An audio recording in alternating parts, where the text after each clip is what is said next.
కర్ణాటకలో నిర్వహించిన రథోత్సవంలో విషాదం చోటు చేసుకుంది. వందల అడుగుల ఎత్తు ఉన్న రథం ఒక్కసారిగా ఉత్సవంలో కుప్పకూలి ఇద్దరు ప్రాణాలు కోల్పోయారు. ఈ ఘటనలో మరో ఇద్దరు గాయపడ్డారు. బెంగళూరు రూరల్లోని హుష్కర్ మద్దురమ్మ దేవి జాతరలో రథోత్సవం నిర్వహిస్తుండగా ఈ ఘటన జరిగింది. అంకెల్ రథోత్సవంగా ఈ వేడుక ప్రసిద్ధి. ఎత్తు ఎక్కువగా ఉండడంతో రథాన్ని లాగే సమయంలో అది పట్టు తప్పి పక్కకు పడిపోయింది.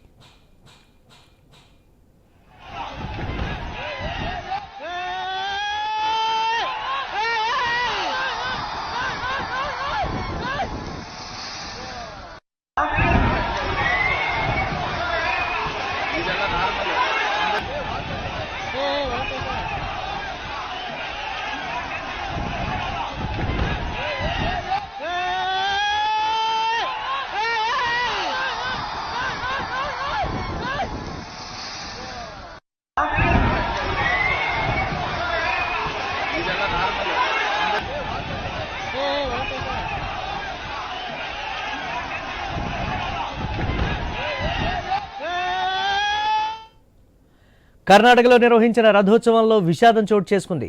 వందల అడుగుల ఎత్తు ఉన్న రథం ఒక్కసారిగా ఉత్సవంలో కుప్పకూలి ఇద్దరు ప్రాణాలు కోల్పోయారు. ఈ ఘటనలో మరో ఇద్దరు గాయపడ్డారు. బెంగళూరు రూరల్లోని హుష్కర్ మద్దురమ్మ దేవి జాతరలో రథోత్సవం నిర్వహిస్తుండగా ఈ ఘటన జరిగింది. అంకెల్ రథోత్సవంగా ఈ వేడుక ప్రసిద్ధి. ఎత్తు ఎక్కువగా ఉండడంతో రథాన్ని లాగే సమయంలో అది పట్టు తప్పి పక్కకు పడిపోయింది.